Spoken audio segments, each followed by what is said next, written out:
Bismillahirrahmanirrahim. Assalamualaikum warahmatullahi wabarakatuh. Selamat bertemu kembali bersama saya, Reti Handayani. Pada video kali ini, saya akan menjelaskan mengenai sediaan serbuk.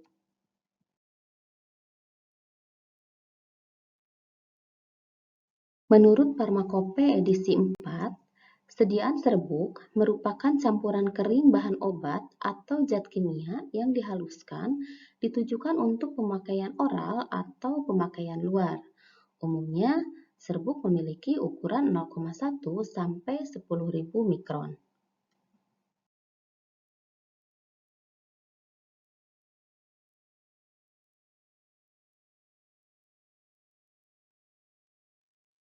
Keuntungan dari sediaan serbuk, dosis dan kombinasi obat disesuaikan dengan kebutuhan pasien. Kemudian, karena ukurannya kecil, maka serbuk dikatakan mudah larut. Serbuk lebih stabil jika dibandingkan dengan sediaan cair. Kemudian, kalau dilihat dari disolusinya, disolusi obat dari sediaan serbuk ini lebih cepat jika dibandingkan dengan sediaan tablet, di mana pada sediaan tablet diperlukan beberapa proses untuk mencapai proses pelarutan. Selain itu, penyerapan di gastrointestinal cukup baik dan sediaan serbuk ini sangat mudah digunakan untuk anak-anak dan orang tua.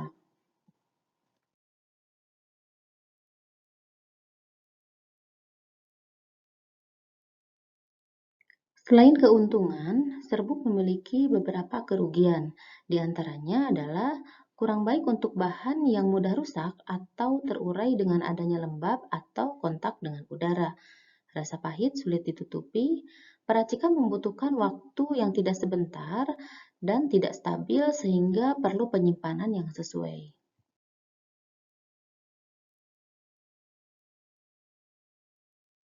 Ada 4 syarat dari sediaan serbuk. Yang pertama, homogen. Homogenitas serbuk dipengaruhi oleh ukuran partikel dan berat jenisnya. Yang kedua, serbuk harus kering, artinya tidak boleh menggumpal, tidak boleh mengandung air, serta tidak boleh mengandung bahan yang higroskopik. Yang ketiganya, serbuk harus memenuhi uji keseragaman bobot. Nah, di sini cara uji keseragaman bobot ini, timbang isi dari 20 bungkus satu per satu, kemudian timbang sekaligus, hitung bobot rata-ratanya.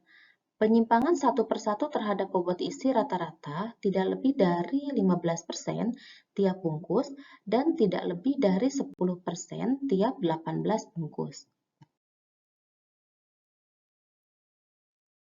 Syarat yang keempat adalah derajat kehalusan serbuk, di mana serbuk yang memiliki kehalusan tertentu, maka sediaannya akan lebih homogen, disolusi makin cepat, serta permukaan serbuk lebih luas dan memberikan daya absorpsi yang besar.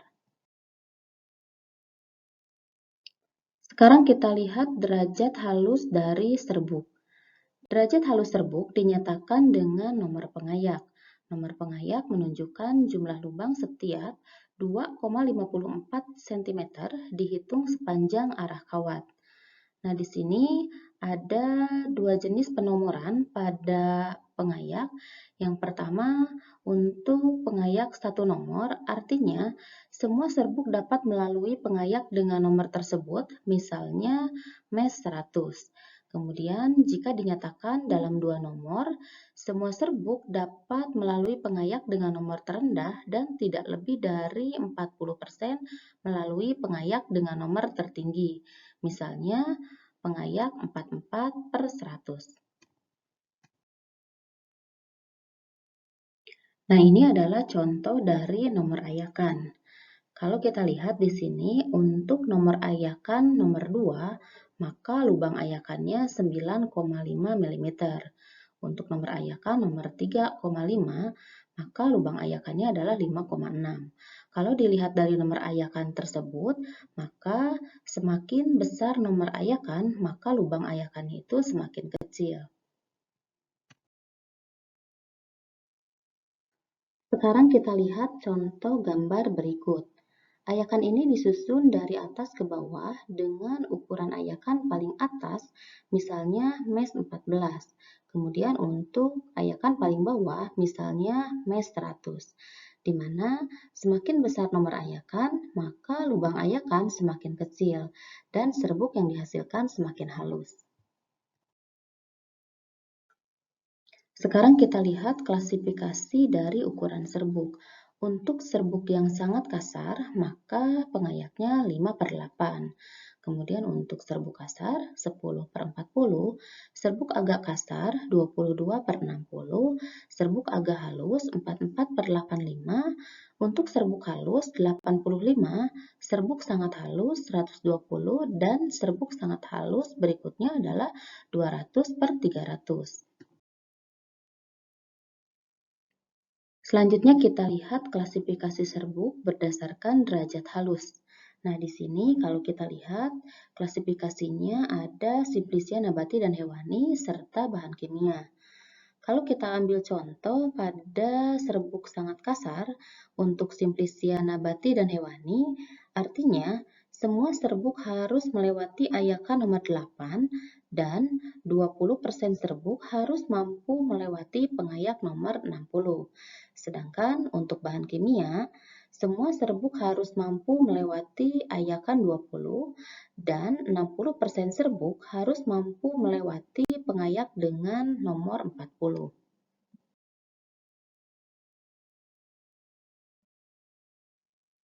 Formula umum dari serbuk ada zat aktif dan zat tambahan.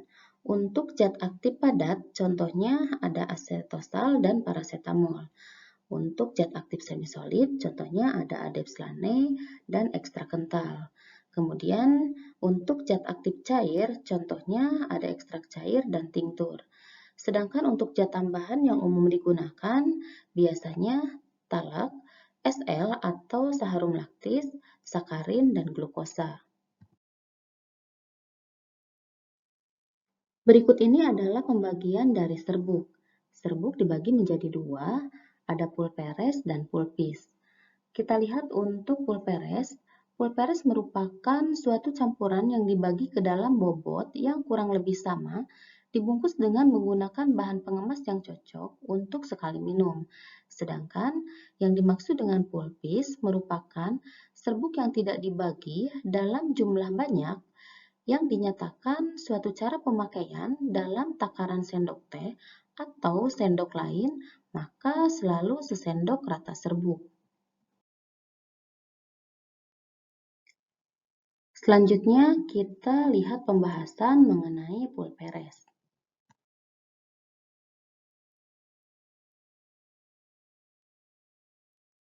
Ada beberapa alasan kenapa dibuat sediaan pulperes. Yang pertama, diinginkan dosis tertentu.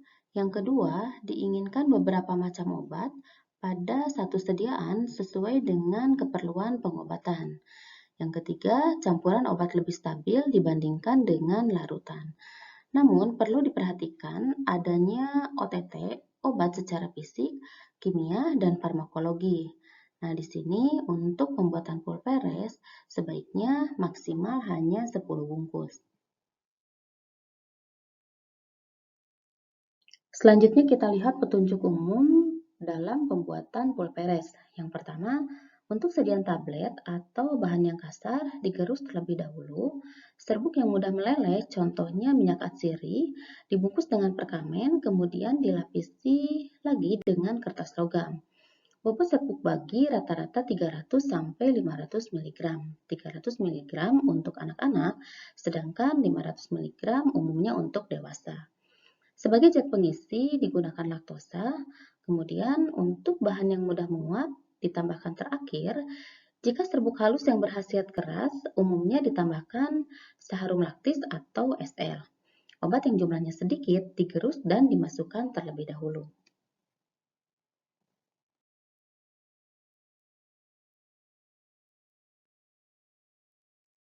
Ada beberapa polemik dalam peracikan serbuk. Yang pertama, tidak CPOB. Kemudian yang kedua, polifarmasi atau persepan dengan jumlah obat yang banyak beresiko terjadinya interaksi obat. Kemudian untuk obat sustain release, jika digerus maka akan hilang fungsinya, di mana Obat jika diminum maka akan larut di dalam lambung. Kemudian kombinasi antipiretik dan antibiotik seperti contohnya paracetamol dan amoxicillin. Di satu sisi, paracetamol diminum bila perlu atau bila demam, sedangkan amoxicillin sebagai antibiotik harus dihabiskan. Selanjutnya, tidak diketahui mana ED obat yang paling dekat karena obat sudah bercampur menjadi serbuk, sehingga sulit diketahui ED dari masing-masing obat. Kemudian sulit melacak efek samping dari obat, dan umumnya obat yang diracik akan rusak sebelum mencapai sasaran.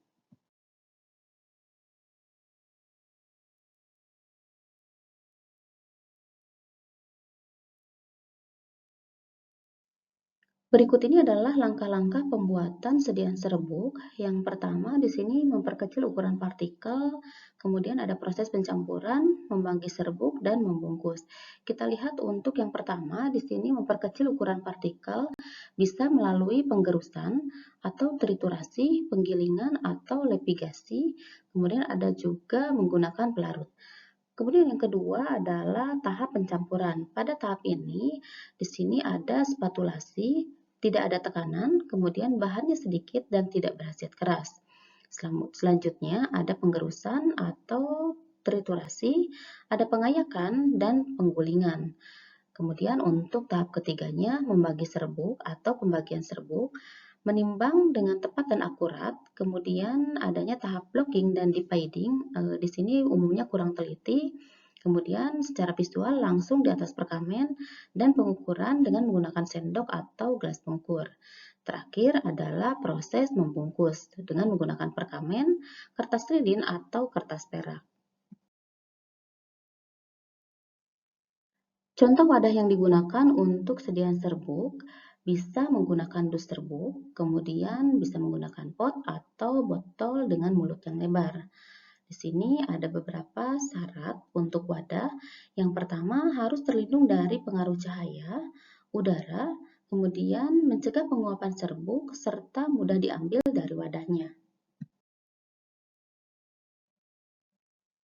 Selanjutnya kita lihat penjelasan dari sediaan pulpis atau pembagian serbuk yang kedua. Berikut ini adalah petunjuk umum dalam pembuatan pulpis. Untuk yang pertama, obat bentuk kristal harus digerus terlebih dahulu. Kemudian untuk sulfur tidak boleh diayak karena akan menimbulkan butiran bermuatan listrik akibat dari adanya gesekan, sehingga perlu ditambahkan terakhir. Untuk asam salisilat, karena ringan sehingga mudah terbang, maka harus ditetesi dengan etanol. Iodoform karena memiliki bau yang sulit dihilangkan dan lengket, maka diayak terpisah dengan menggunakan ayakan khusus. Kemudian untuk kampor dan mentol, karena mudah mencair sehingga sebelum dicampurkan harus ditetesi dengan etanol 95%. Nah, untuk metode pencampurannya, masukkan dari jumlah bahan yang paling sedikit. Ada dua kegunaan dari pulpis, sebagai obat dalam dan sebagai obat luar. Sebagai obat dalam, yaitu melalui oral atau diminum, contohnya antasida, laksansia, makanan diet, dan analgetik tertentu. Sedangkan sebagai obat luar dengan tujuan untuk antiseptik dan antipungi, contohnya serbuk gigi dan serbuk tabur. Nah, sekarang kita lihat untuk serbuk adversorius. Merupakan serbuk ringan dan biasanya untuk tujuan topikal. Dikemas dalam wadah yang bagian atasnya berlubang untuk memudahkan aplikasinya atau penggunaan. Harus bebas dari butiran kasar sehingga harus dapat melewati mes 100 agar tidak menyebabkan iritasi. Untuk kaolin, talek, dan bahan mineral yang digunakan harus bebas dari Clostridium tetani, Clostridium welsii, dan Bacillus anthracis karena dapat menular melalui kulit. Serbuk tabur tidak dapat digunakan pada kulit yang terdapat luka terbuka. Kemudian bisa disterilkan dengan pemanasan kering pada suhu 150 derajat Celcius selama 1 jam. Kita lihat untuk jenis pulpis, bahan yang digunakannya contoh untuk cat aktif bisa menggunakan sulfur, asam tanin, mentol, dan kampor. Adsorbennya ada talak, kaolin, bentonit, dan amilum. Untuk pelincir dan pendispersi bisa digunakan talak, zinc stearat, dan Mg stearat. Sedangkan sebagai pelekat ada Al stearat dan Zn stearat. Contohnya di sini ada Ginci undesilenatis pulpis adversorius, kemudian ada sulfanilamidi pulpis adversorius, ada pulpis para formaldehidi compositus, serta pulpis salicilatis compositus. Berikutnya ada serbuk dentrificius, merupakan serbuk yang digunakan untuk kasus-kasus dalam gigi, umumnya diberi zat warna karmin untuk homogenitas. Zat warna harus dilarutkan dalam kloroform atau etanol 90%, kemudian dikeringkan dengan menggunakan talak. Selanjutnya kita lihat untuk serbuk Sternutatorius. Serbuk ini merupakan serbuk bersin. Partikel serbuk ini harus halus sekali dan penggunaannya dengan cara dihisap. Jenis pulpis selanjutnya ada serbuk effervescent. Serbuk effervescent ini merupakan sediaan padat berbentuk serbuk dengan tujuan untuk pemakaian dalam atau oral. Khasiatnya umumnya digunakan sebagai penyegar dan juga digunakan sebagai obat. Terdiri dari campuran asam dan basa, di mana untuk asam umumnya digunakan asam sitrat dan asam tartrat, sedangkan untuk basa digunakan Na bikarbonat. Campuran asam dan basa ini yang menyebabkan adanya gas CO2 pada serbuk effervescent. Kelebihan dari serbuk effervescent ini, yang pertama, menutupi rasa pahit atau rasa yang tidak enak dari obat. Adanya gas CO2 dapat mempercepat penyerapan karena dapat merangsang cairan lambung dan karminatif. Kemudian lebih stabil dibandingkan dengan posio effervescent. Tetapi syaratnya tidak boleh ada endapan. Kemudian kita lihat untuk metode pencampuran bahan khusus untuk bahan obat padat. Yang pertama, obat berkhasiat keras dengan bobot kurang dari 50 mg, maka dilakukan pengenceran. Untuk obat yang higroskopik dan deliquescent, jika kontak dengan udara akan menjadi lengket atau membentuk pasta sehingga perlu digerus dengan mortir kering dan hangat. Kemudian diberi adsorben inert seperti MgO atau MgCO2. Kemudian dibungkus dengan rapat. Selanjutnya untuk bahan efloresen atau yang mengandung air kristal banyak, bila digerus akan melepaskan air kristalnya sehingga bisa diganti dengan anhidros atau dipanaskan pada suhu tertentu sampai konstan. Campuran etektik atau pada suhu tertentu menjadi basa, contohnya ada kampor dan mentol.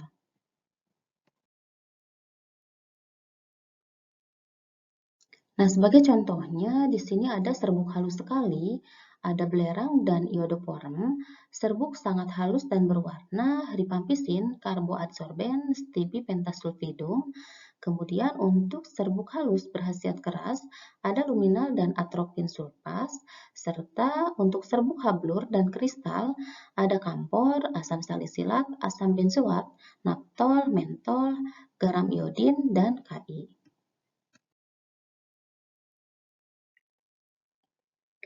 Yang kedua, untuk pencampuran bahan obat setengah padat. Contohnya ekstrak kental, di sini ada ekstrak beladon dan ekstrak hyoscyamine, ditambahkan alkohol 70%.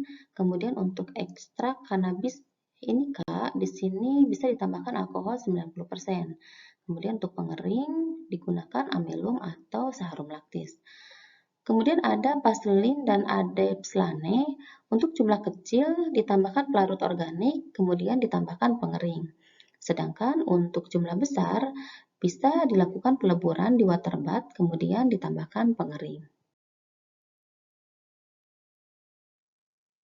Metode pencampuran bahan khusus yang ketiga adalah bahan obat cair. Nah, contohnya di sini ada tinktur, di mana bila kurang dari 2 gram, maka digerus di dalam mortir panas ditambahkan SL sampai dengan kering. Bila lebih dari 2 gram, maka diuapkan. Untuk ekstrak cair, di sini ada ekstrak Ramni Pursiane liquid dengan sisa kering 25% sehingga dapat diganti bentuk keringnya sebanyak 25%. Kemudian untuk bahan cair non-alkohol, jika jumlahnya kecil langsung ditambahkan, jika jumlahnya besar diuapkan di water bath. Selanjutnya, minyak atsiri dalam Elawasakara dengan perbandingan 2 gram dan 1 tetes minyak atsiri.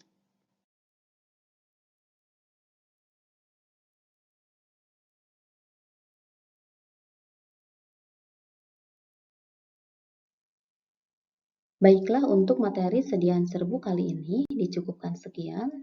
Terima kasih, semoga bermanfaat. Wassalamualaikum warahmatullahi wabarakatuh.